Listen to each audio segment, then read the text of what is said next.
Senang bisa kembali ada bersama dengan saudara pada hari ini. Hari Minggu adalah hari yang selalu kita nanti-nantikan untuk datang dalam rumah Tuhan. Membawa seluruh persembahan kita kepada Tuhan. Puji-pujian kita kepada Tuhan. Dan terlebih lagi kita belajar di kebenaran firman Tuhan. Berapa banyak di antara saudara yang sangat rindu akan firman Tuhan? Boleh katakan yes.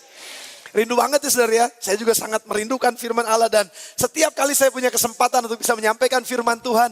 Mempersiapkan firman Tuhan.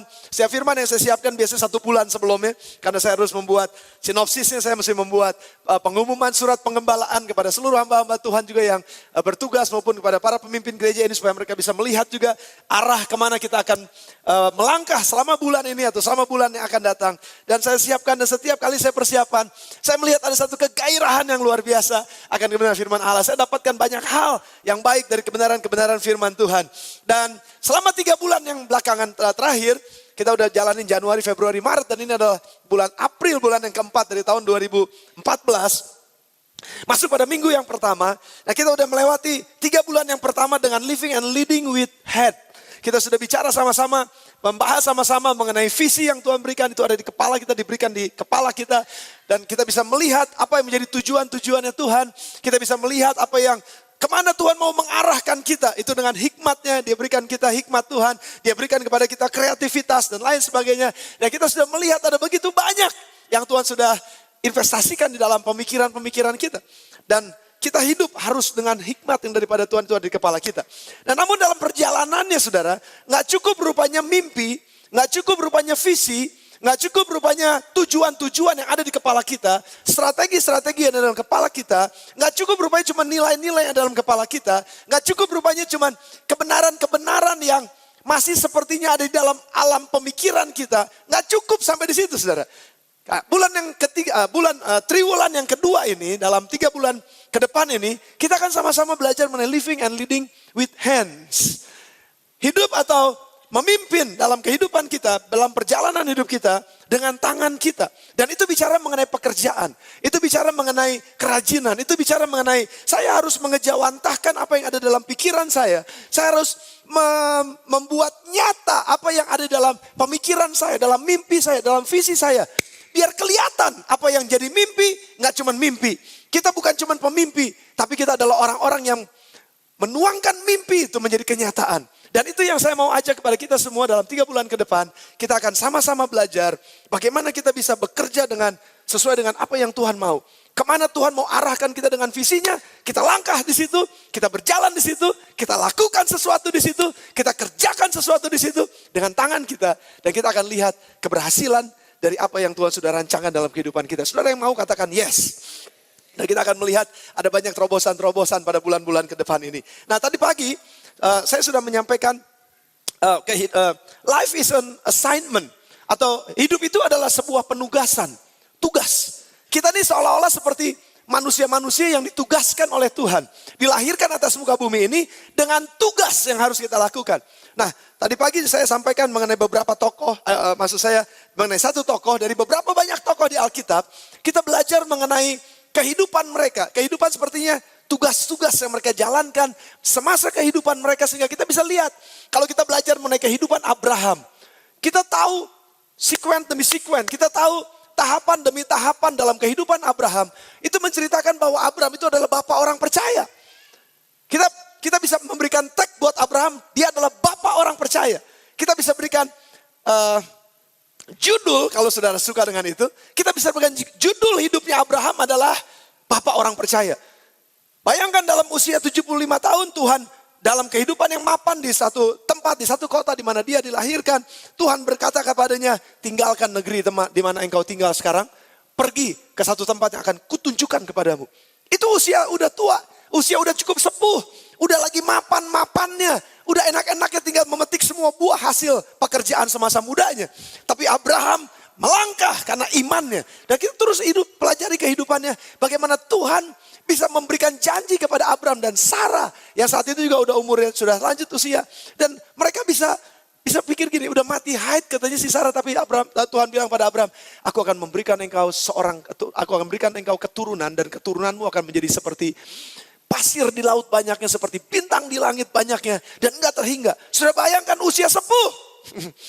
Jadi kalau kita pelajari kehidupan Abraham, sepertinya Abraham sedang ditugaskan oleh Tuhan untuk memperlihatkan sebuah iman. Iman ini kayak begini loh. Makanya disebut Bapak orang beriman. Nah kalau saudara belajar lagi kehidupan-kehidupan yang lain, kita bisa belajar ada begitu banyak tokoh-tokoh juga dalam Alkitab. Bagaimana kalau kita baca kehidupan mereka, itu seperti skenario, ada satu cerita yang mereka jalanin sebagai tugas yang mereka harus jalanin. Kalau dalam bahasa sutradara, mungkin ada peran-peran protagonis atau ada peran-peran antagonis yang diperankan oleh seseorang waktu dia hidup di dalam dunia ini. Nah, pertanyaan saya adalah begini, ada peran ini memang peran yang menyenangkan, peran-peran yang bagus. Abraham perannya bagus, Daud perannya bagus. Tapi bagaimana kalau Yudas Iskariot? Siapa di sini yang nggak kenal sama Yudas Iskariot? Saya yakin sudah kenal sama Yudas Iskariot. Dan kalau kita tahu Yudas Iskariot, kita tahu bagaimana jalan kehidupannya, nggak ada di antara seorang pun di antara kita yang mau kalau punya anak namanya Yudas Iskariot. Siapa di antara saudara yang kalau punya anak mau namain Yudas Iskariot? Angkat tangan saudara. Nggak ada. Her, ditambah satu lagi. Heri katanya mau nambah satu lagi katanya. Anak laki-laki namanya Yudas Iskariot. Nggak mau saudara, nggak akan pernah ada. Kenapa? Karena itu peran yang diperankan oleh Yudas, dia mengambil keputusan untuk mengambil peran antagonis. Peran yang nggak enak banget, peran yang seolah-olah memang dia ditetapkan seolah-olah untuk jadi orang pengkhianat. Saudara, nggak ada orang yang mau mengambil peran itu sebenarnya. Tapi secara nggak sadar orang diarahkan ke sana untuk mengambil peran tersebut. Jadi maksud saya begini saudara. Jadi kehidupan kita itu seolah-olah sekarang sedang menjalankan sebuah tugas atau sebuah peranan di dalam dunia ini. Dan seperti apa yang kita lakukan, peran seperti apa yang kita mainkan dalam dunia ini, pilihan-pilihan yang kita ambil dalam dunia ini, itu akan menentukan seperti apa nanti kita dikenal pada saat kita meninggal. Waktu sejarah ditulis, nama saudara dan saya tertulis di dalam dunia ini. Waktu orang sebutkan nama Arif Multi Ardania. Kalau saya nanti udah meninggal. Orang akan ingat apa kalau dengar nama Arif Multi Ardania? Kalau orang dengar nama Harry Lee. Memang saudara Jet Lee. Itu sedikit sama sih ya. Modelnya juga sama kan sama berita Harry. Harry Lee. Apa yang akan orang ingat setelah mendengar nama itu? Orang akan ingat peranannya. Orang akan ingat fungsi atau tugas-tugasnya. Orang akan ingat apa yang dia kerjakan dalam kehidupannya. Waktu saudara meninggal nanti, kira-kira apa yang saudara mau orang ingat tentang saudara? Ini pertanyaan yang bagus. Nah tadi pagi saya sampaikan satu tokoh, itu tokoh Daud saudara. Bagaimana dia ditugaskan oleh Tuhan bahwa hidup ini adalah sebuah penugasan. Tuhan menugaskan Daud untuk menjadi seorang raja Israel yang berkenan di hati Allah. Dan Tuhan memang memberikan tugas itu untuk Daud bisa memimpin bangsa Israel untuk tetap berpaut kepada Tuhan. Daud diberikan tugas dan Daud ambil tugas itu. Dan Daud dengan rela hati dia masuk kepada rencana Tuhan itu. Dan dia lakukan tugas-tugasnya sampai pada matinya. Nah kalau saudara mau dengar itu nanti saudara bisa download, kalau saya nggak salah akan di-download di YouTube atau di mana, nanti sudah bisa lihat aja di sana di seri yang di umum yang kedua dan umum yang ketiga saya bawakan 2 seri mengenai Daud. Tapi pada sore hari ini saya mau ambil satu tokoh yang lain saudara. Tokoh yang sangat dekat dengan hati saya sejak saya masih sekolah minggu yang namanya Yusuf. Saya suka banget sama cerita Yusuf. Dan ini cerita yang sudah saya bawa kemana-mana dan saya mengidentifikasikan seolah-olah hidup saya seperti Yusuf. Yusuf sama saudara, dia memiliki tugas yang pada akhirnya ditugaskan oleh Tuhan sebenarnya begini. Untuk memelihara orang Israel di masa-masa kelaparan. Di waktu yang akan datang. Hari ini dia gak ngerti apa yang sedang terjadi dalam hidupnya. Tapi waktu dia mengikuti rancangannya Tuhan. Waktu dia melakukan tugas-tugas yang ada dalam hidupnya. Selama perjalanan hidupnya dia lakukan tugasnya dengan setia. Tugasnya itu membawa Yusuf kepada tujuan Tuhan. Yang pada akhirnya bisa menyelamatkan bangsa Israel atau orang-orang Israel waktu itu masih keluarganya Yakub itu bisa hidup di masa-masa kelaparan karena mereka bisa mendapatkan makanan di tanah Mesir. Nah saudara mungkin ada yang belum tahu cerita ini, saudara nanti bisa baca. Buka bersama dengan saya kitab Kejadian pasal yang ke-37. Kejadian 37 itu cerita mengawali cerita Yusuf dan mengawali cerita bagaimana Israel pada akhirnya masuk ke tanah Mesir. Tapi itu dimulai dengan cerita Yusuf. Yakub atau Yusuf dan saudara-saudaranya. Yakub tinggal di negeri penumpangan ayahnya. Yakub itu adalah Israel. Pada saat itu namanya diganti menjadi Israel. Dan Yakub itu adalah yang menurunkan 12 suku Israel. Ada 12 anaknya. Dan dari cerita ini saudara, kita akan lihat bahwa Yusuf melakukan tugas-tugasnya sebagai seorang anak. Dan pada akhirnya dia nggak sadar bahwa tugasnya ini membawa dia sampai kepada istana Raja Firaun. Mari kita jalanin satu-satu saudara. Mari kita buka. Yusuf punya 12 saudara. Atau Yusuf bersaudara 12 saudara. Dan dia adalah anak yang pangais bungsu dibilang. Pangais bungsu itu adalah anak yang, pangais bungsu apa ya? Anak kecil, bukan anak kecil. Anak yang paling kecil yang, apa ya jadinya, kok gimana sih? Kedua dari bawah, nah itu dia. Kedua dari bawah, bontot tapi dari bawah. Kedua dari bawah, anak kecil kedua dari bawah. Nah itu Yusuf tuh anak yang kedua dari bawah. Jadi kalau ada 1, 2, 3, 4, 5, 6, 7, 8, 9, 10, 11 dia anak yang 11. Ada adiknya lagi satu si Benyamin. Nah saudara perhatikan, Yusuf ini adalah anak yang disayang oleh bapaknya Yakub. Nama papanya Yusuf nih Yakub. Yakub ini yang disebut Israel. Dia disayang banget saudara. Karena apa? Karena mamahnya itu disayang banget sama papahnya. Gitu. Jadi Yusuf ini dilahirkan dari seorang istri. Jadi ada 4 istrinya Yakub. Dan pada saat itu dari 4 itu keluarlah 12 anak. Tapi dari istri yang paling dia cintai, dari istri yang paling dia sayangin, itu lahirlah yang namanya Yusuf. Yusuf disayang banget saudara. Nah, saudara perhatikan nih. Yusuf punya mimpi yang luar biasa. Dan dia bangga sekali dengan mimpinya. Berbahagialah saudara yang punya mimpi dalam hidup ini. Orang yang gak punya mimpi mati saudara. Karena hidupnya akan begitu-begitu terus. Tapi Yusuf ini adalah seorang pemimpi. Pemimpi tulen. Pemimpi yang luar biasa. Saya mengucap syukur sekali lagi. Saya bisa belajar dari kehidupan Yusuf. Karena saya juga suka mimpi saudara. Tidur cuma 5 menit bisa mimpi 3 cerita saudara. Nah itu yang paling aneh juga. Saya juga kaget. Kenapa? Saya bangun baru 5 menit tapi udah ada 3 cerita mimpi. Saya suka banget mimpi saudara. Dan saya selalu berdoa, Tuhan berikan saya mimpi yang baik pada malam hari ini. Itu yang selalu saya doakan. Dan memang selalu saya dapatkan mimpi. Nah saudara, Yusuf ini punya mimpi. Mimpinya itu seolah-olah itu seperti real padahal cuma mimpi. Yusuf bermimpi satu saat katanya ada di ladang seperti itu. Saya cerita sedikit latar belakangnya sama saudara. Saya yakin saudara juga ada banyak yang tahu. Tapi yang belum tahu saudara ini bisa jadi latar belakangnya. Jadi waktu Yusuf punya satu berkas gandum. Gandum iketan satu berkas gandum. Lalu saudara-saudara juga punya satu-satu semuanya. Dan waktu dalam mimpinya itu Yusuf melihat bahwa berkas gandum dia berdiri. Tapi saudara-saudaranya pun ya semuanya menghampiri berkas gandum Yusuf. Lalu mulai menyembah. Sujud menyembah kepada berkas gandumnya Yusuf. Dan saudaranya waktu dengar ini, Yusuf dengan bangga dia cerita, saudara-saudara, saya dapat mimpi yang luar biasa. Saya perhatikan, kalau kita menjadi orang yang visioner, kita orang yang pemimpi, biasanya gak disukain sama orang. Kenapa? Banyak orang bilang begini, lu cuma mimpi doang. Lu belagu banget sih sama mimpi lu. Lu belagu banget sih sama visi lu. Gak mungkin bisa. Nah, banyak orang bisa mengejek. Dan Yusuf saat itu memang, ini orang kurang ajar juga ya. Kakak-kakaknya memang kami harus jadi penyembah kamu. Memang kami harus menyembah kamu. Nah, pada cerita Yusuf dia telan aja apa yang jadi mimpi dia. Lalu dia dapat lagi mimpi yang kedua. Itu bulan, bintang bersama dengan bulan dengan semua bintang-bintang. Ada 11 bintang. Itu menyembah juga kepada Yusuf. Dan waktu Yusuf bangun dan dia ceritakan lagi. Ini ada yang menyembah bulan, bintang menyembah saya juga. Makin marah, makin keki. Tapi papahnya diem aja. Karena papanya sayang sama dia. Saudara-saudaranya keki, marah dan luar biasa. Nah setelah mimpi itu berjalan, satu saat Yusuf anak kesayangan ini diberikan sebuah jubah yang paling bagus dari semua pakaian saudara-saudaranya. Istimewa jubahnya, jubah berwarna-warni, jubah yang indah, jubah yang luar biasa. Yusuf pakai dengan bangganya jalan di depan kakak-kakaknya, jalan depan saudara-saudaranya. Aku punya jubah baru, aku punya jubah baru. Orang udah kesel tambah kesel digituin saudara. Jadi makanya emosi banget saudara-saudara. Ini sampai satu saat, satu titik.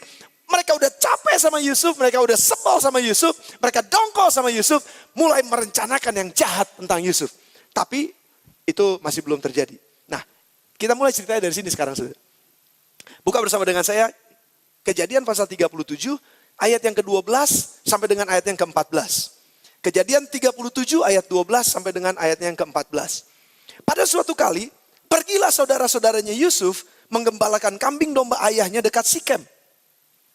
Lalu Israel, itu si Yakub, berkata kepada Yusuf, bukankah saudara-saudaramu menggembalakan kambing domba dekat Sikem? Marilah engkau kusuruh kepada mereka.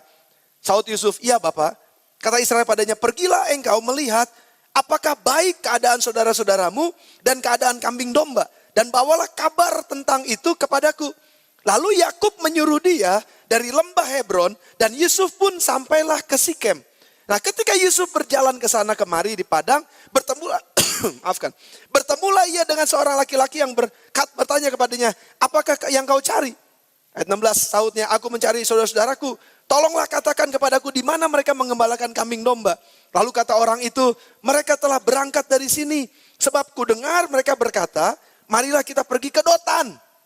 Maka Yusuf menyusul saudara-saudara itu dan didapatinya mereka di Dotan. Sampai sini dulu saudara. Nah jadi satu saat waktu saudara-saudaranya seperti biasa mengembalakan kambing domba, Yakub rupanya agak sedikit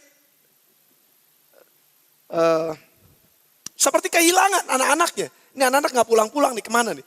Dan Yakub mulai berpikir bahwa oke, kalau begitu saya harus kirim seseorang untuk tanya bagaimana kabar mereka, paling gak bawa makanan buat mereka dan melihat keadaan mereka. Seperti apa keadaan mereka. Nah pada saat ada pemikiran seperti itu, yang timbul adalah Yusuf yang diutus. Saudara. Ceritanya mulai dari sini sekali lagi. Yusuf menerima sebuah tugas yang dia gak pernah tahu bahwa tugas yang dia terima membawa dia kepada kesusahan.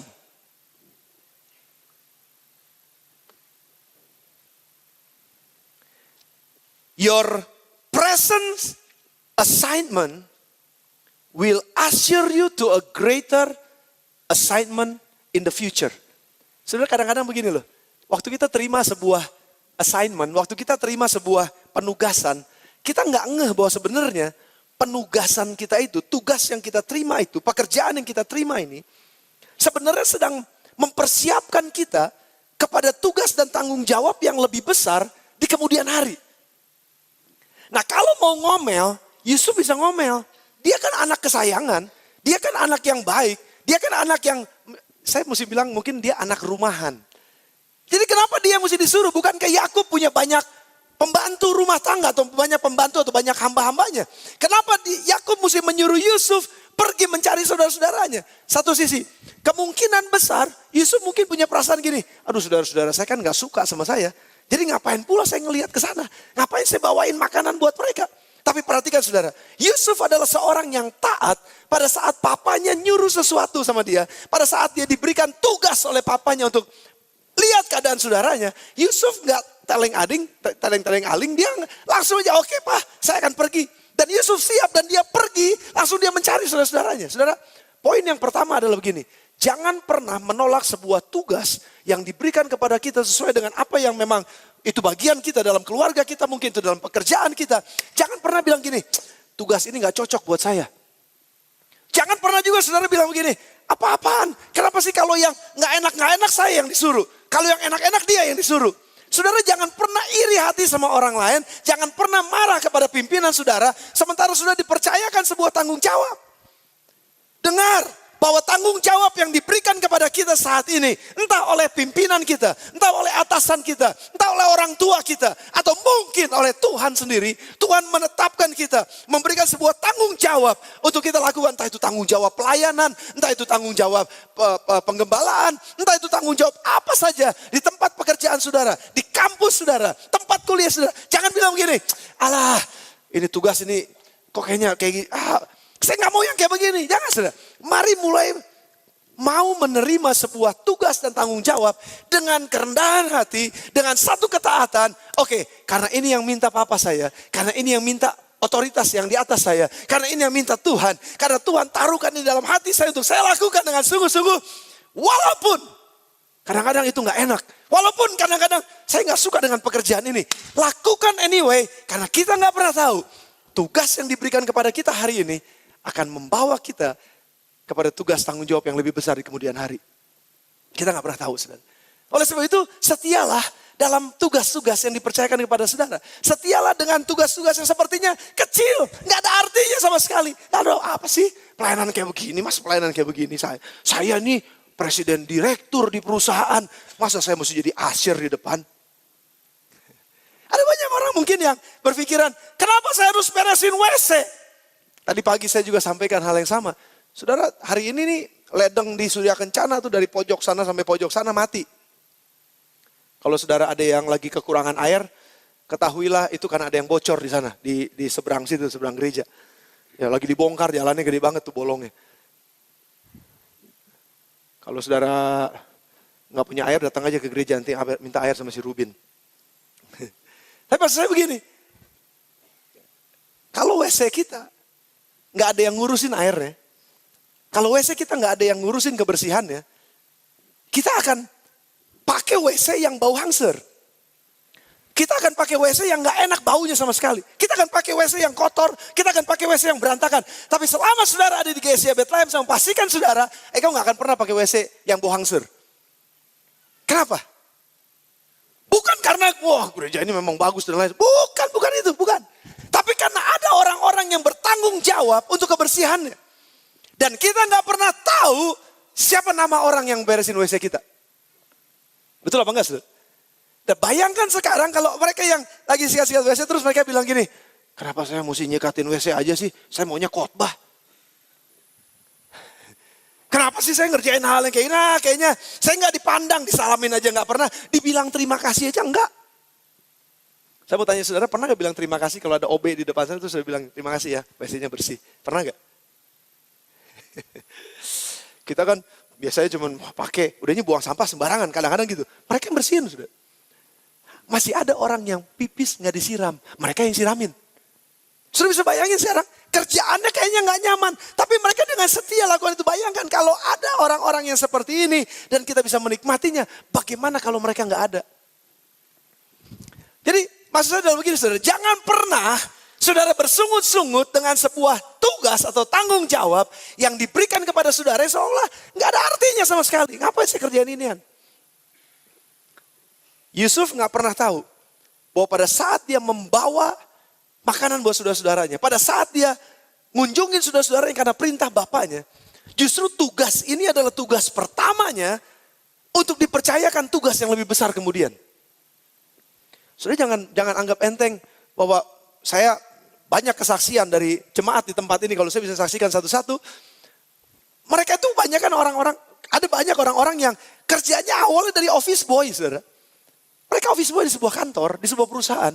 Lalu mereka kerja, mereka dengan rajinnya mereka bekerja, dengan taatnya mereka ikuti semua aturan yang ada. Dengan taatnya mereka kerjakan semua job description mereka dengan baik. Dan dengan taat, karena mereka taat, karena mereka rajin, karena mereka bagus, mereka dipercayakan perkara yang lebih besar. Jadi betullah nas yang dikatakan bahwa barang siapa yang setia dalam perkara yang kecil, mereka akan dipercayakan perkara yang lebih besar. Nah ada banyak orang yang mau kerjanya langsung besar. Banyak orang yang bilang, saya mau langsung pegang uang 1 miliar. Kita nggak mungkin bisa kelola uang 1 miliar atau uang 100.000 aja kita berantakan. Catatannya nggak karu-karuan. Dan kita nggak tahu kemana kita spend our money. Kita nggak tahu kemana kita buang uang kita. Bagaimana Tuhan percayakan hal yang lebih besar kepada kita. Kalau kita nggak setia dalam perkara-perkara yang kecil. Dengan tugas-tugas yang diberikan kepada kita. Walaupun tugasnya seolah-olah mungkin tugas yang kecil. Saya mau saudara kita sebagai jemaat GSI Bethlehem, kita setia dengan tugas-tugas yang diberikan kepada kita walaupun itu kecil. Yang pertama, Yusuf adalah seorang yang taat melakukan. Walaupun mungkin dia dengan berat hati, kalaupun betul dia berat hati karena saudara-saudara nggak suka sama dia, tapi dia jalankan anyway tugas tersebut. Dan yang kedua, saudara sudah perhatikan dalam ayat yang ke-14 tadi, rupanya waktu Yusuf pergi ke sana, di Sikem, saudara-saudaranya nggak ada. Itu udah pergi dari Sikem menuju ke Dotan, satu kota yang lain. Nah, bisa saja, ini attitude sudah, ini sikap hati. Bisa saja Yusuf itu begitu jalan ke Sikem, nggak ketemu sama saudara-saudaranya. Terus Yusuf bilang begini, oh mereka udah nggak ada, kayaknya mereka udah pindah. Tugasnya udah selesai. Karena apa? Yakub bilang, kamu temuin kakak-kakakmu, saudara-saudaramu di Sikem. Karena mereka biasa ada di sana menggembalkan domba di sana. Kamu temuin mereka di sana. Tanya kabar mereka bagaimana. Kalau Yusuf nggak ketemu, orang yang cuman sekedar ngerjain job description-nya saja, tanpa mau berpikir lebih daripada itu, orang itu nggak akan pernah maju. Perhatikan saya. Orang yang cuman melakukan, sudah dikasih tanggung jawab dengan 5 pekerjaan. Sudah kerjakan dengan baik, itu bagus. Tapi waktu saudara ngerjain 5 pekerjaan ini dengan beyond apa yang diharapkan. Lebih daripada cuma sekedar yang diharapkan hasilnya. Dengan 5 ini mungkin saudara bisa 7 atau 8 nilai saudara. Tapi waktu saudara pikir lebih, saudara pikir dengan serius, saudara pikir dengan sungguh-sungguh. Nggak mau cuma sekedar dapat 8, saya mau dapat lebih daripada 8. Saudara kerjakan ini lebih daripada apa yang diharapkan. Bukankah itu pengajaran Yesus? Kalau ada orang yang ngajak engkau jalan 1 mil, jalan bersama dengan mereka 2 mil. Bekerja melebihi apa yang diharapkan oleh atasan kita. Bekerja melebihi apa yang diharapkan bahkan oleh Tuhan sendiri. Kalau Tuhan mempercayakan saya untuk khotbah seperti ini, wah saya bisa aja khotbah. Ya, mungkin biasa aja, tapi saya lagi berkata pada Tuhan, saya gak mau yang biasa. Saya mau ada sesuatu yang luar biasa dari khotbah ini. Ada sesuatu yang luar biasa waktu saya kerjakan sesuatu untuk kemuliaan Tuhan. Saudara, Yusuf adalah seorang yang, ini udah kelihatan dari karakternya. Waktu dia datang ke Sikem, saudara-saudaranya gak ada. Tadi Alkitab bilangnya apa? Dia nyari, dia cari orang, kemana saudara-saudara saya? Dan dia gak berhenti cuma karena saudaranya gak ada di sana. Banyak orang yang stop waktu mentok ada di tembok. Wah gak bisa. Sudah dengar ini. Waktu kita nemuin halangan dalam kehidupan kita, jangan terus tabrak halangan tersebut. Cari jalan lain. Karena pasti ada jalan lain pasti ada jalan keluar untuk mereka yang mau mencari jalan keluar. Masalahnya begini, orang males kalau udah ngelihat, wah udah mentok, gak bisa. Itu males, saudara. Tapi kalau orang yang rajin, kalau orang yang suka mengerjakan bagiannya dengan excellent, dengan pemikiran-pemikiran yang di luar rata-rata, di luar kotak yang biasa, dia akan berpikir, kalau ini mentok, saya akan cari jalan lain. Kalau saya nggak bisa masuk dengan cara ini, saya akan masuk dengan cara itu. Kalau orang nggak mau terima ini, saya akan bikin yang cara yang lain. Kalau orang nggak bisa, dia akan terus berpikir sampai tujuannya tercapai. Yes? Dan Yusuf sudah menunjukkan sebuah kriteria dari seorang muda yang punya kualitas yang bagus waktu dia kerja. Apa? Nggak mudah nyerah. Nggak ada saudara-saudara, dia tanya, kedotan. Dia samperin kedotan. Sampai dia ketemu. Dan pada akhirnya memang dia ketemu. Nah, tugas yang pertama ini Yusuf selesaikan dengan baik, saudara. Dan dia ketemu sama saudara-saudaranya. Tapi apa mau dikata?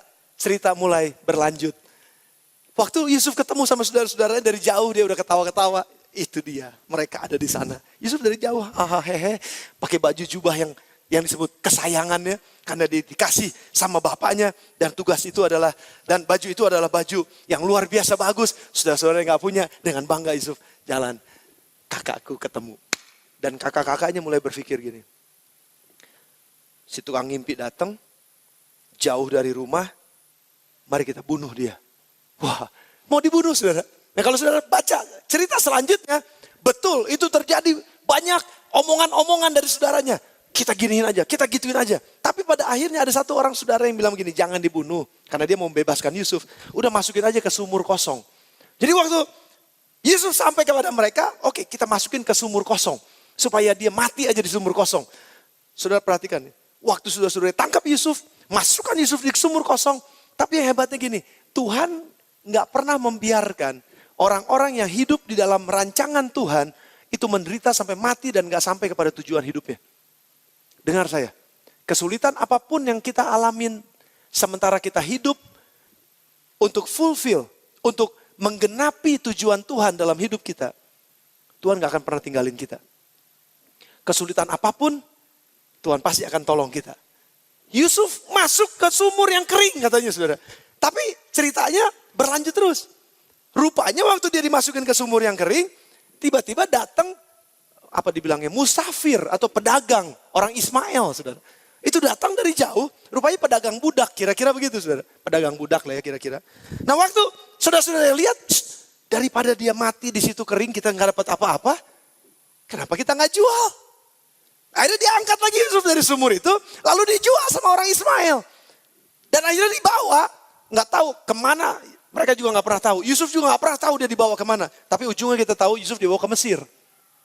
Dan dari situ kita bisa lihat bahwa pertama Yusuf mau dibunuh.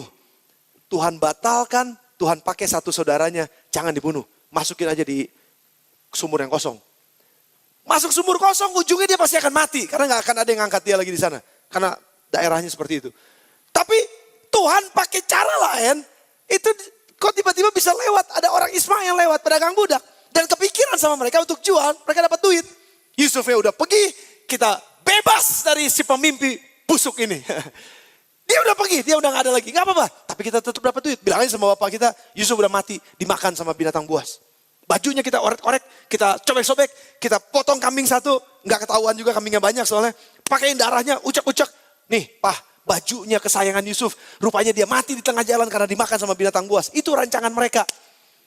Pokoknya dibuat semuanya, diskenariokan sedemikian rupa supaya Yusuf pergi dari sini. Dan akhirnya mereka dapat uang karena mereka jual Yusuf dan Yusuf dibawa ke Mesir. Sekali lagi saudara. Yusuf menyelesaikan sebuah tugas yang dia gak pernah tahu waktu dia keluar dari rumahnya untuk melakukan tugas tersebut. Dia gak pernah ketemu lagi sama bapaknya di rumah. Dia gak pernah lagi pulang ke rumahnya. Sampai matinya. Dia gak pernah lagi pulang ke rumahnya. Ya dia ketemu sama bapaknya, tapi dia gak pernah pulang ke rumahnya. Sudah bisa bayangin gak? Tanggung jawab pekerjaan yang dia terima. Ini kehidupan, perjalanan kehidupan yang Yusuf harus lewati. Untuk sebuah penugasan Tuhan. Untuk satu perlindungan, satu pemeliharaan buat bangsa yang disebut bangsa Israel. Tuhan pakai Yusuf hanya dengan cari saudara-saudaramu, itu tugasmu. Cuma lakukan tugas yang sangat sederhana. Dan waktu dia dijual ke Mesir, ceritanya berlanjut lagi saudara. Dia punya tugas yang lain. Lupakan cerita di tanah Kanaan. Dan sekarang Yusuf, here we are. Dia bersama dengan orang-orang di Mesir sebagai budak belian. Mari masuk bersama dengan saya dalam kitab Kejadian pasalnya yang ke-39. Kita lewatin pasal 38, kita masuk ke pasal yang ke-39. Sekarang Yusuf udah ada di tanah Mesir dengan tugas yang berikutnya. Ada tugas lagi dalam hidupnya. Life is an assignment. Hidup adalah penugasan. Kemana aja kita pergi, kita sedang melakukan tugas. Kalau kita memilih, kita ikutin tugas yang dari Tuhan. Waktu saya jadi gembala sidang, waktu saya menjadi seorang karyawan, waktu saya menjadi seorang mahasiswa, waktu saya menjadi seorang pelajar, Tuhan sedang mempersiapkan saya dengan tugas-tugas yang dia berikan kepada saya. Saya harus lakukan dengan setia, karena saya akan melihat nantinya bahwa ujung kehidupan saya tahu bahwa Tuhan punya satu rencana untuk memakai hidup saya. Dan hidup saya adalah sebuah penugasan. Yusuf sampai kepada Mesir dan ternyata dia dijual kepada satu orang yang namanya Potifar. Siapa Potifar? Potifar adalah kepala pengawal raja. Kalau sekarang ini dia jenderalnya. Karena kepala pengawal, kepala ABRI kira-kira begitu. Kalau kepala ABRI sekarang siapa? Siapa ya? Pak Muldoko? Siapa? Saya nggak tahu, saya nggak terlalu ngikutin. Tapi ini adalah seorang jenderal yang punya banyak pasukan sebagai pengawal. Ini seperti pas pampres, ini jenderalnya nih saudara. Yang mengawal presiden, pengawal raja. Dia adalah seorang yang luar biasa, dia adalah seorang yang kaya. Potifar adalah seorang yang terpandang. Potifar adalah seorang yang punya kuasa, dia orang yang punya power di Mesir pada saat itu. Dan Yusuf dijual ke orang ini. Pasal 39 ayat yang pertama, mari kita buka sama-sama. Dan kita akan baca. Adapun Yusuf telah dibawa ke Mesir.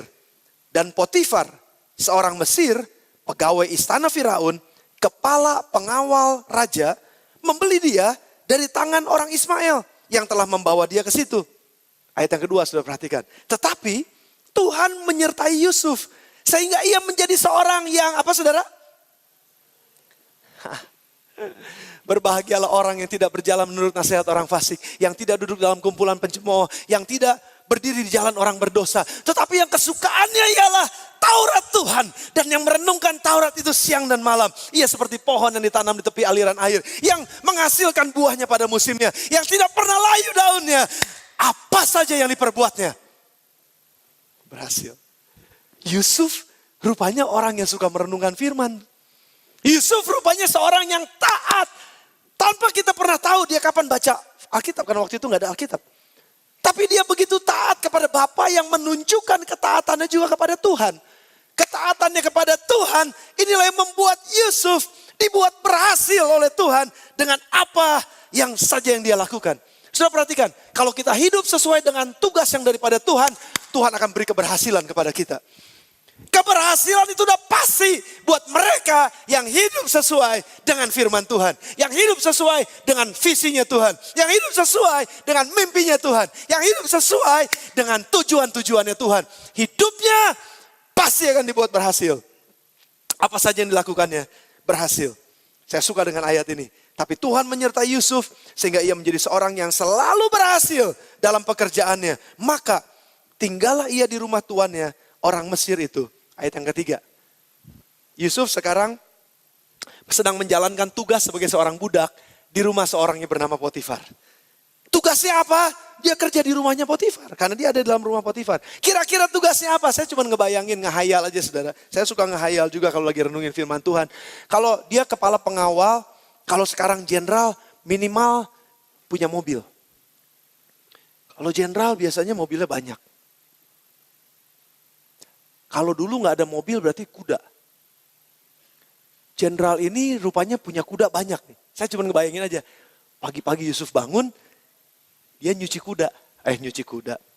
Nyuci mobil kalau itu ya. Ini, wah mungkin aja mobilnya kuda. Kan ada kijang, ada kuda, ada panther. Gitu, ya. Mungkin aja si Potifar punya ini sudah. Jadi pagi-pagi dia bangun, dia udah beresin semuanya. Dia udah rapihin rumahnya, dia rapihin kebun-kebunnya, dia rapihin mungkin dapurnya. Yusuf orang yang sangat rajin. Kenapa saya bisa bilang itu?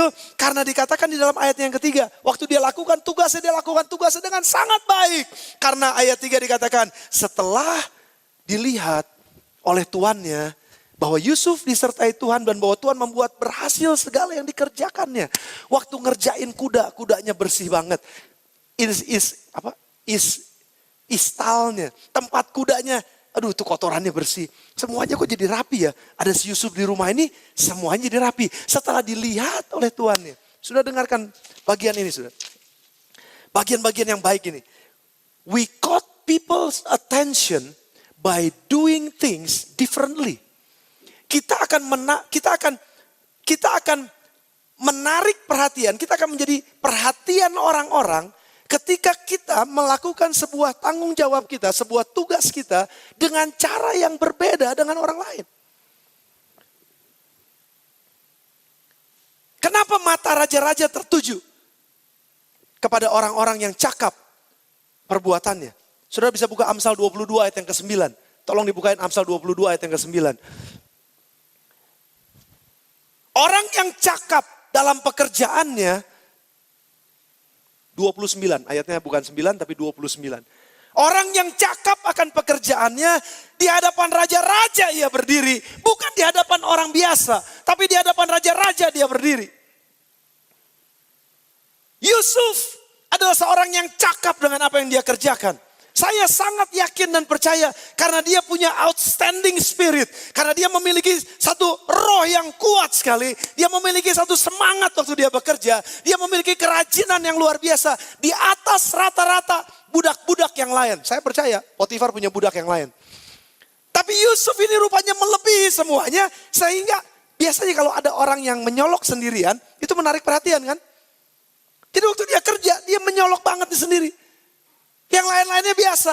Potifar nilainya biasa. Tapi yang ini nilainya kok ini orang ada sesuatu yang berbeda. Dan Potifar melihat setelah dilihat oleh tuannya. Bahwa Yusuf disertai Tuhan dan bahwa Tuhan membuat berhasil segala sesuatu yang dikerjakannya. Maka ayat yang keempat sudah lihat. Yusuf mendapat kasih tuannya.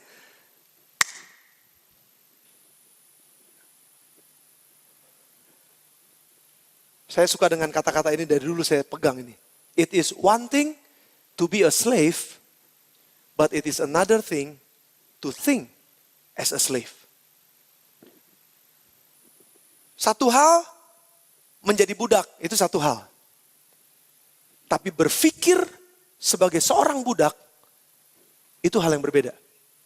Mungkin saja Yusuf saat itu dalam kondisi dia jadi budak. Tapi percayalah kalau kita baca ceritanya Yusuf gak pernah berpikir sebagai seorang budak. Ada banyak orang merdeka tapi pikirannya budak. Ada banyak orang hidupnya wah luar biasa. Tapi pikirannya diperbudak terus. Pikirannya pikiran budak, pikirannya pikiran kalah. Pikirannya pikiran kegencet, pikirannya pikiran terintimidasi. Itu pikiran budak saudara. Tapi Yusuf gak pernah berpikir sebagai seorang budak. Walaupun pada saat itu pekerjaannya adalah pekerjaan budak. Saya suka dengan bagian ini saudara. Karena Potifar lihat Yusuf outstanding. Sebagai seorang yang pekerjaannya sebenarnya budak. Tapi Yusuf ini menyolok dari antara yang lain. Maka Yusuf mendapat kasih dari tuannya. Dan ia boleh melayani Potifar. Dan kepada Yusuf diberikan power. Kepada Yusuf diberikan kuasa. Dan di rumahnya, di atas rumahnya. Dan segala miliknya diserahkannya pada kekuasaan Yusuf. Ayat yang kelima sudah perhatikan.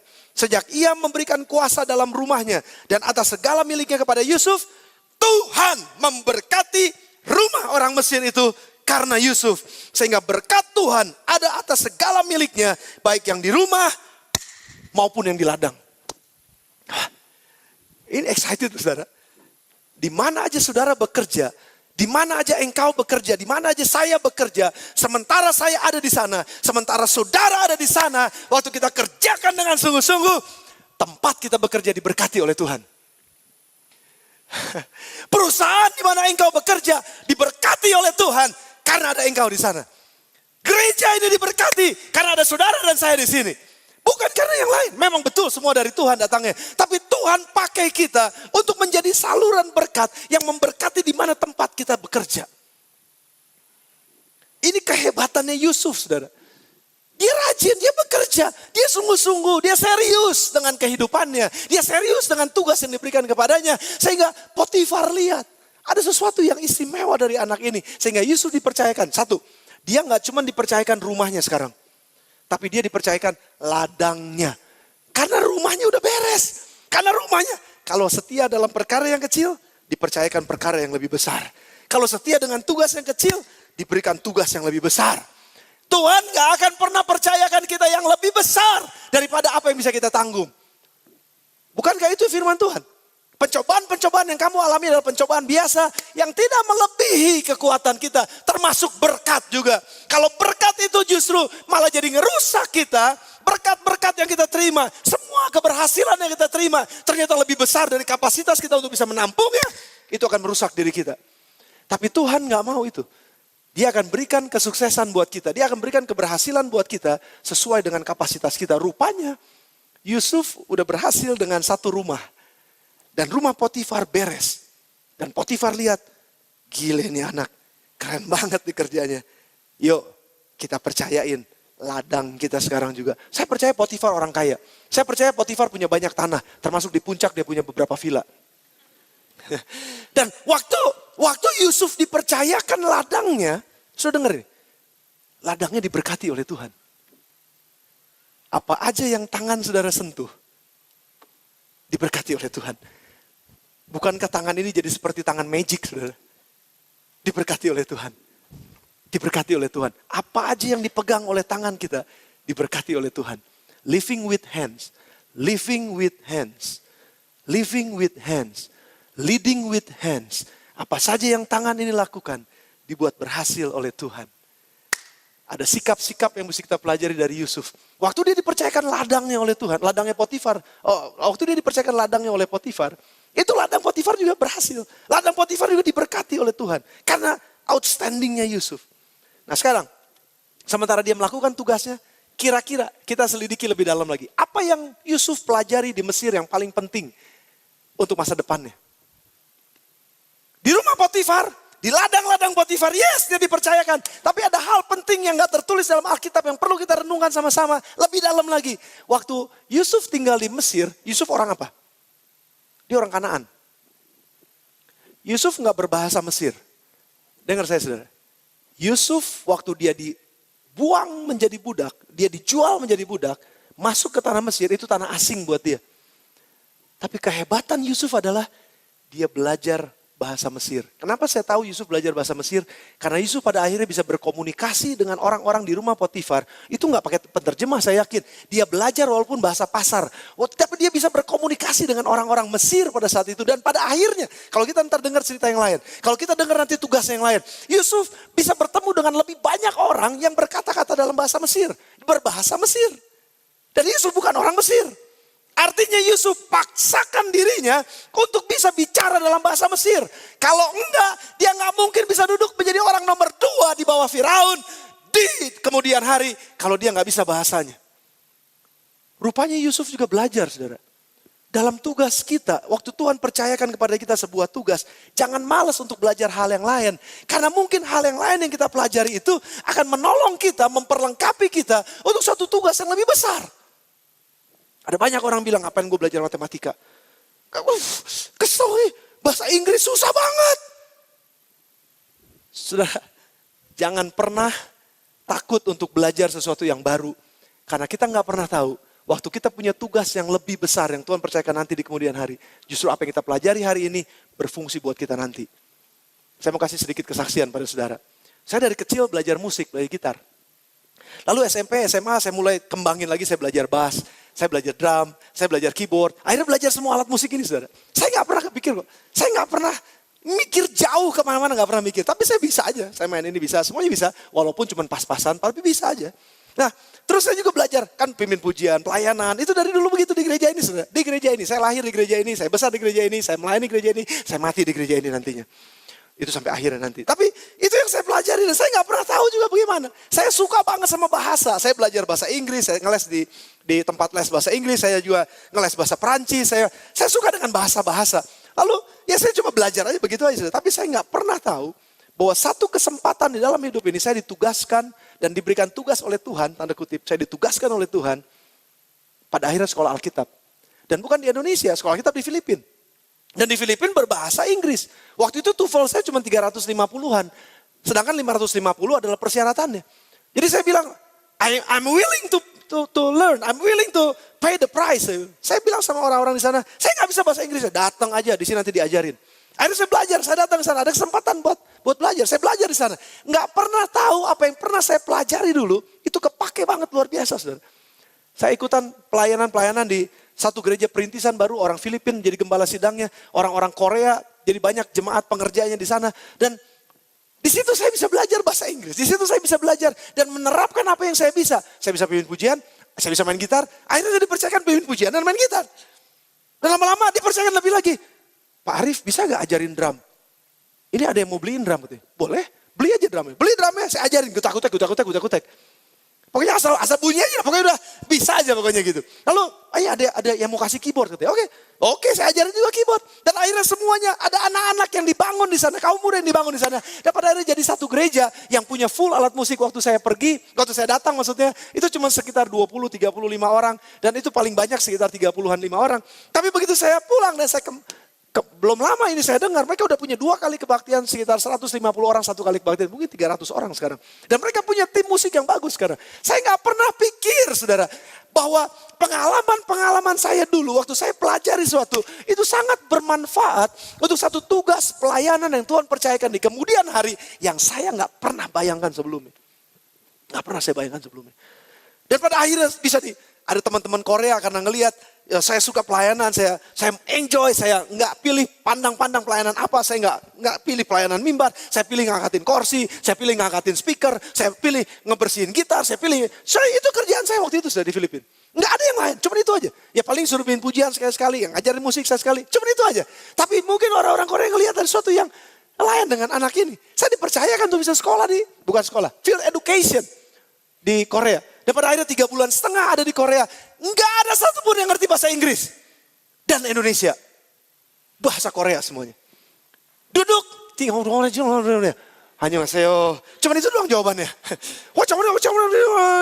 Kamsahamnida. Cuman itu doang jawabannya. Enggak bisa yang lain. 3,5 bulan saya bisa bayangin. Itu menderita luar biasa. Tapi itu seperti pembuangan buat saya. Tapi di situ saya banyak nangis sama Tuhan, saya banyak belajar sama dan banyak koneksi dan pada akhirnya ada begitu banyak teman-teman dari Korea yang sampai hari ini masih berhubungan dan sampai hari ini juga masih bicara mengenai misi dan lain sebagainya. Dan saya lihat, nggak pernah kebayang sama saya selama pelayanan dulu kayaknya cuman ya ngalahin anak sekolah minggu, ngalahin anak-anak tunas remaja, ya pelayanan cuman gitu-gitu aja. Tapi nggak pernah kebayang bahwa satu saat nanti ada satu momen mana Tuhan menetapkan sebuah tugas dalam hidup saya. Untuk bisa mengerjakan sesuatu yang di luar pikiran saya. Tapi dia sudah siapkan. Yusuf, dia belajar bahasa Mesir. Yang lain, Yusuf dipercayakan ladang oleh Potifar. Dan waktu dia dipercayakan ladang, sudah perhatikan ini. Yusuf itu harus mengelola hasil ladangnya Potifar. Artinya apa? Ada banyak hasil-hasil ladang, gandumnya dan lain sebagainya. Apa aja hasil dari ladangnya yang Yusuf harus jual. Yusuf nggak cuma sekedar belajar bahasa Mesir. Yusuf juga belajar agrobisnis. Nggak ada di Alkitab, tapi itu pemikiran saya. Kenapa? Karena waktu di rumah Potifar lah, itu persiapan buat Yusuf untuk ngeliat nanti. Waktu dia jadi orang nomor 2 di tanah Mesir, ada 7 tahun masa kelimpahan, ada 7 tahun masa kelaparan, masa kekeringan.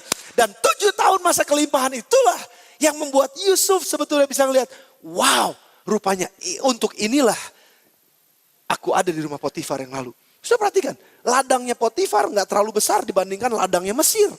Tapi waktu dia setia dengan ladangnya Potifar, waktu dia kerjakan ladang Potifar dengan sukses dan berhasil, saya percaya Yusuf juga belajar ilmu akuntansi. Kenapa? First in, first out. Karena ada yang begitu kan saudara. Apa aja yang masuk nih, semua panen yang pertama cepat dijual, keluarin. Ada panen yang berikutnya. Dia bisa perhitungkan apa yang menjadi produksi dari ladangnya Potifar. Dan itu adalah persiapan untuk dia diberikan tugas yang lebih besar oleh Tuhan. Jadi orang nomor 2 di Mesir. Yang mengelola 7 tahun masa kelimpahan. Untuk bisa memberi makan keluarganya yang ada di tanah Kanaan. Di masa kekeringan 7 tahun yang kedua. Nah sudah perhatikan ini. Kita nggak pernah tahu saudara. Belajar aja. Apa yang saudara sedang hadapi saat ini. Apa yang saudara sedang gumuli saat ini. Apa yang saudara sedang keselin saat ini. Kenapa saya mesti belajar kayak begini. Kenapa Tuhan kok saya bisa ngelewatin masa-masa seperti ini. Saudara, pengalaman-pengalaman kita adalah pembelajaran-pembelajaran yang Tuhan izinkan kepada kita. Untuk mempersiapkan kita lebih kuat menghadapi tugas yang lebih besar di kemudian hari. Percayalah itu dalam nama Yesus. Dari cerita Yusuf ini kita bisa belajar. Yusuf dipersiapkan bukan cuma sekedar di rumah Potifar. Tapi juga dia dipersiapkan dalam hal berbahasa. Dia dipersiapkan dalam hal manajemen. Dia dipersiapkan dalam hal mengelola budak-budak yang lain. Karena Yusuf dipercayakan budak-budak di rumah Potifar. Sehingga dia bisa berkata nanti pada saat yang Tuhan sudah tetapkan. Dia bisa mengelola orang-orang yang lebih jauh, yang lebih besar. Tapi gak cukup sampai di situ. Ini saudara mau saya terusin gak ceritanya atau kita selesai aja? Mau diterusin? Yakin? Udah 7:30 nih. Gak kerasa ya udah 7:30. Dikit lagi. Rupanya Tuhan ngeliat tugasnya Yusuf ini belum selesai. Karena ada tugas yang lebih besar dari cuma sekedar ngelola orang. Dari cuma sekedar mengelola ladang. Ada tugas yang lebih besar lagi. Yusuf harus menjadi mangku bumi. Yusuf dipersiapkan Tuhan untuk jadi orang nomor 2 di Mesir. Menjadi pemerintah di Mesir. Jadi Yusuf harus tahu politik. Nah apa yang terjadi? Ya caranya bisa berbagai macam. Salah satu cara yang Tuhan izinkan adalah. Ini dia. Yusuf adalah seorang yang sangat berintegritas. Waktu istrinya Potifar. Yang biasa disebut Tante Po. Waktu Tante Po agak sedikit waktu itu haredang. Jadi waktu haredang ya dia pakai baju yang tipis-tipis. Jadi dia pakai baju yang sedikit ya terbuka lah begitu. Lalu dia mulai ngomong sama Yusuf, Cup ini rada pegal masuk angin tante nih kayaknya. Tolong kerikin tante dong. Kira-kira gitu loh saudara ya. Mendramatisir saja gitu. Kira-kira aduh nih tante lagi gak enak badan nih. Tapi tante ini suka rupanya sama Yusuf. Karena Yusuf tuh he is a good looking guy. Seperti yang saudara lihat di depan saudara sekarang. Kira-kira gitu. Yusuf ini seorang yang udah rajin, udah pinter, ganteng pula. Lalu single kan. Potifar mungkin sibuk. Jadi gak sempet nyentuh istrinya. Jadi istrinya perlu ada belayan. Dia jablay namanya, jarang dibelai. Jadi dia karena dia aduh gak enak Yusuf. Nah, sudah perhatikan saya. Tuhan bisa pakai berbagai macam cara. Tapi integritas seseorang lah yang menentukan dia akan kuat atau enggak menjalani tugas yang berikutnya. Integritas penting saudara. Dan Yusuf gak akan pernah mau mengambil yang bukan bagiannya. Itu istri tuan saya. Itu istri tuan saya. Bukan bagian saya. Yusuf punya integritas. Integritas adalah saat orang lain gak lihat. Tapi Tuhan yang lihat. Saat orang lain lihat. Orang lain gak lihat. Tuhan lihat. Kan gak ada yang tahu. Tapi Tuhan yang tahu. Pada saat gak ada orang yang tahu, banyak kesempatan buat kita untuk ngambil yang bukan bagian kita. Ada begitu banyak kesempatan buat kita untuk melakukan sesuatu yang orang lain gak tahu kok. Tapi karena integritas Yusuf, Tuhan angkat Yusuf lebih tinggi lagi. Nah melalui pencobaan itu rupanya Yusuf memang seperti di trap saudara. Dia seperti terjebak. Dan akhirnya Yusuf harus masuk ke penjara. Nah ini yang paling menarik perhatian yang kedua adalah. Waktu Yusuf masuk ke penjara. Itu bukannya cuma sekedar asal ya udah dia susah lah, udah biarkan dia susah. Enggak, Tuhan punya rencana yang luar biasa. Sudah perhatikan ini. Waktu Yusuf masuk penjara, di penjara itu isinya adalah tahanan-tahanan raja. Saudara lihat pasal yang ke-40. Pasal yang ke-39 ayatnya yang ke-18. Tapi ketika aku berteriak sekeras-keras, ayat yang ke-19. Baru saja dengar oleh tuannya perkataan yang diceritakan istrinya kepadanya. Begitulah aku diperlakukan oleh hambamu ini, maka bangkitlah amarahnya. Karena Yusuf gak mau bertidur bersama dengan istrinya Potifar, Yusuf difitnah. Dibilang bahwa Yusuf ingin memperkosa dia. Lalu Yusuf ditangkap oleh tuannya, dimasukkan ke dalam penjara, tempat tahanan raja dikurung. Demikianlah Yusuf dipenjarakan di sana. Tahanan raja. Itu tempat tahanan raja. Dengan kata lain, dari zaman sekarang ini kalau kita bisa lihat, itu adalah tempat di mana para politikus, orang-orang yang dekat dengan Firaun, ditahan di sana. Bukankah Tuhan itu luar biasa, saudara? Waktu dia menugaskan kita untuk satu tugas yang besar dan panjang rancangannya, dia izinkan kita masuk kepada tugas-tugas kecil yang harus kita selesaikan.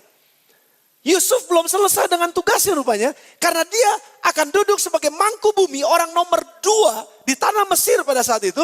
Dia harus ngerti politik. Di mana Yusuf belajar politik? Di penjara, saudara. Karena itu adalah tahanan raja.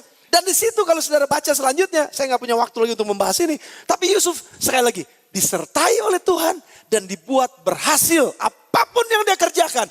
Sehingga kepala penjara sekalipun mempercayakan kunci penjara sama Yusuf. Tahanan mana yang dipercayakan kunci penjara? Dia bisa keluar anytime kok. Tapi Yusuf bisa dipercaya dan dia bisa buka, dia bisa tutup penjara semaunya dia. Bebas Yusuf. Dan itulah kesempatan di mana Yusuf bisa masuk ke penjara ini, masuk ke ruangan ini, masuk ke ruangan sana, masuk ke ruangan sini. Lalu dia bisa bertemu dengan semua tahanan raja. Kamu punya masalah apa dulu sama raja? Begini-begini. Oh, Firaun tuh orangnya begitu ya. Oh, saya tahu. Yusuf belajar, saudara. Dia dapatkan informasi dari lawan-lawan politiknya Firaun. Itu kira-kira. Dan sampai pada akhirnya dia ketemu sama juru minuman raja dan juru roti raja. Sayang sekali waktu saya nggak terlalu banyak buat saudara untuk jelaskan ini. But don't underestimate the power of relationship dalam pekerjaan kita. Jangan pernah anggap remeh kekuatan sebuah relasi. Jangan pernah anggap remeh kekuatan sebuah networking. Jangan anggap remeh. Karena justru dengan bersahabat, dengan banyak teman yang ada, kita nggak pernah tahu teman itulah yang bisa ngangkat kita kepada posisi yang lebih tinggi. Juru minuman raja, yang pada akhirnya dibebaskan oleh Potifar, di rumah Potifar, di penjara rumah Potifar. Juru minuman raja inilah yang waktu ditolongin sama Yusuf diterjemahkan mimpinya. Dan mereka, wah ya memang betul. Dan pada akhirnya juru roti raja kan digantung. Dimakan sama mimpinya, makanannya dimakan sama burung, akhirnya digantung. Tapi karena dia bersalah, tapi juru minuman raja. Betul apa enggak begitu ceritanya? Iya betul begitu ceritanya. Jadi karena ada pertemanan selama di penjara, Yusuf satu saat diingat oleh dia. Dan waktu Fir'aun punya masalah mimpi, juru minuman raja inilah yang akhirnya berdiri dan bilang begini, Tuan mimpi gak ada yang bisa terjemahkan. Dulu waktu saya di penjara, nah ini dia sudah. Kekuatan sebuah relasional, sebuah relasi, sebuah pertemanan. Dia ingat sama Yusuf, walaupun 2 tahun kira-kira dia lupa sama Yusuf. Tapi waktu ada satu momentum tertentu, di mana kairosnya Tuhan datang. Kita gak pernah tahu kapan itu. Tapi di situ Yusuf diingat. Dan akhirnya Yusuf dihubungkan kepada Raja Firaun. Dan pada saat itulah dia ketemu dengan Raja Firaun. Dan mengartikan mimpi Raja Firaun. Dan waktu dia artikan mimpi Raja Firaun, Yusuf bisa bicara dengan fasih bahasa Mesir. Sehingga bisa dimengerti oleh Firaun. Dan saat Firaun bilang, gile benar, gak ada yang orang yang seperti engkau yang berhikmat penuh dengan roh Allah yang luar biasa. Cepat sekarang, ganti bajumu, cukur jenggotmu, aku kasih cincin, aku kasih tongkat kekuasaan. Dan hanya tahta ini saja yang membuat aku lebih dari kamu. Selanjutnya semua ada dalam kekuasaanmu. Yusuf dipercayakan kekuasaan di atas seluruh Mesir. Mulai dari nengokin saudara-saudaranya di tugas yang pertama. Gak ada artinya. Cuman besukin saudara-saudaranya. Cuman liatin saudara-saudaranya ada di mana. Dari situ Yusuf naik ke istana raja. Dan dia jadi orang nomor 2 di Mesir. Mengelola semua kekayaan selama 7 tahun. Dan mempersiapkan masa kekeringan selama 7 tahun yang berikutnya. Tapi selain itu juga dia memerintah atas seluruh Mesir. Kenapa dia bisa? Karena dia udah tahu mengenai politik yang ada di Mesir. Dari dalam penjara. Kita gak pernah tahu waktu Tuhan izinkan hal-hal yang gak enak terjadi dalam hidup kita. Waktu kita kerja, waktu kita berusaha, waktu kita belajar. Kayaknya kok Tuhan gak nyaman banget. Jangan nyerah. Karena Tuhan lagi punya sebuah rencana yang besar buat saudara dan saya. Yang kita gak pernah tahu. Rupanya persiapan hari ini akan membuat kita siap untuk tanggung jawab di kemudian hari. Tanggung jawab yang lebih besar. Apa mimpi saudara? Mimpi Yusuf jadi kenyataan. Tapi mimpi gak bisa sekedar mimpi. Harus ada tangan yang mengerjakannya. Harus ada tugas yang dilakukannya. Harus ada tanggung jawab yang dia terima. Baru mimpi itu akan jadi kenyataan. Kita gak mau cuma main ada di kepala. Tapi kita mau itu mendarat melalui apa yang kita lakukan. Mungkin saudara punya visi dalam hidup saudara. Sudah punya mimpi dalam hidup saudara? Ya, izinkan proses yang Tuhan lakukan dalam hidup saudara. Jalanin prosesnya. Kita akan lihat satu saat. Mimpi akan jadi kenyataan. Tuhan Yesus berkati saudara.